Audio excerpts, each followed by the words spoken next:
तुलसी का सर्व कामना पूरक व्रत भी है। सुंदर पवित्र मुहूर्त में एक नए पात्र में, नए तुलसी के गमले में, कोरे गमले में मिट्टी के, उसमें तुलसी का पौधा रोपित करे, फिर नित्य उसका पूजन करे।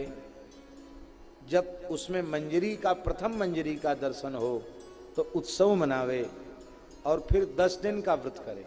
मंजरी के आने के बाद 10 दिन तक एक समय प्रसाद पाए या एक समय फलाहार करे। सर्वोत्तम तो है एक समय फलाहार करे, न हो तो एक समय प्रसाद पा करके रहे। तुलसी की नित्य 108 परिक्रमा लगावे और तुलस्यै नमः, तुलस्यै नमः ये अथवा वृंदायै नमः, इस प्रकार से तुलसी के मंत्र का जप करे, तुलसी की परिक्रमा करे। 10 दिन पूर्ण होने पर 11वें दिन किसी पवित्र ब्राह्मण दंपति को बुलाकर लक्ष्मी नारायण राधा कृष्ण रेवती बलदेव का स्वरूप मानकर उसका पूजन करके भोजन करा दे, कुछ दक्षिणा दे दे और फिर प्रसाद पावे।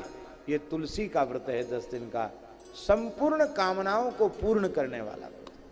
कोई कामना न हो तो भगवान के चरणों की प्रीति प्रदान करने वाला ये दिव्य व्रत है। तुलसी की बड़ी महिमा है। हम लोगों को तो इसी का सहारा है और भजन साधन तो है नहीं, इसी के सहारे पार उतर जाएंगे। आपने नाम सुना है यवन कुल में उत्पन्न भक्त रसखान जी, गोकुल में जिनकी समाधि है रमण रीति के निकट। रसखान जी इतनी तुलसी पहनते थे, एक बोझा। ये हमारे धर्म रामदास पहने ये तो कम है, इससे कम से कम 10 गुनी तुलसी ज्यादा पहनते थे। वो पूरा बोझा, यहाँ सैकड़ों माला पहनते थे।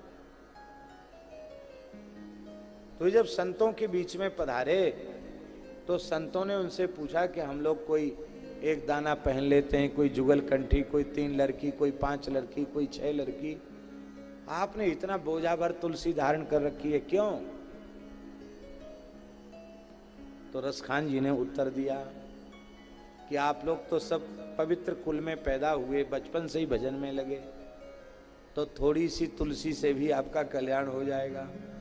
क्योंकि काष्ठ जल में डूबता नहीं और तुलसी लौकिक काष्ठ नहीं, अलौकिक काष्ठ है। ये भवसागर में जीव को डूबने नहीं देती है तुलसी।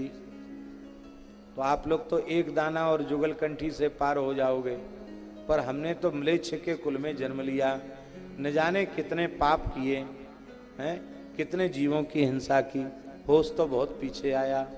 तो और किसी के सहारे नहीं तो तुलसी के सहारे तो पार उतर जाएंगे। ये रसखान जी की तुलसी निष्ठा। या दृष्टा निखिलाघ संग समनी स्पृष्टा पुष्पावनी रोगाणाम अभिवंदिता निरसनी सिक्तांत कत्रासनी प्रत्यासक्ति विधायिनी भगवता कृष्णस्य संरोपिता न्यस्ता तच्चरणे विमुक्ति फलदा तस्यै तुलस्यै नमः। बोलो तुलसी महारानी की। तुलसी दर्शन मात्र से संपूर्ण पापों को नाश करती है।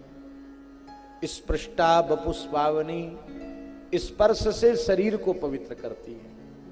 ये शरीर मलमूत्र का भांड है, इसको चाहे जितना धो मांजो ये पवित्र नहीं होता। कुछ न कुछ मल तो रहेगा भीतर, मूत्र रहेगा भीतर। सर्वथा मलमूत्र रहे तो हो जाएगा तो जिएगा ही नहीं, मर जाएगा। तो ये अपावन शरीर भगवान की सेवा पूजा के योग्य नहीं। ये सेवा पूजा के योग्य कैसे बने? बोले तुलसी धारण किए बिना भगवान की सेवा पूजा करने का अधिकार नहीं है। स्पृष्टा बपुष्पावनी रोगाणाम अभिवंदिता निरसनी। जो नित्य तुलसी को साष्टांग प्रणाम करते हैं, माताएं पंचांग पुरुष साष्टांग प्रणाम करें, उन्हें कभी घातक रोग शरीर में पैदा नहीं हो सकता। अब लोग तुलसी को प्रणाम तो नहीं करते हैं। लोगों ने प्रचार कर दिया कि तुलसी के इतने पत्ता खाओ तो रोग खत्म हो जाएगा, तो बकरियां जैसे कहीं देवालय में तुलसी मिली नोच के खा गए।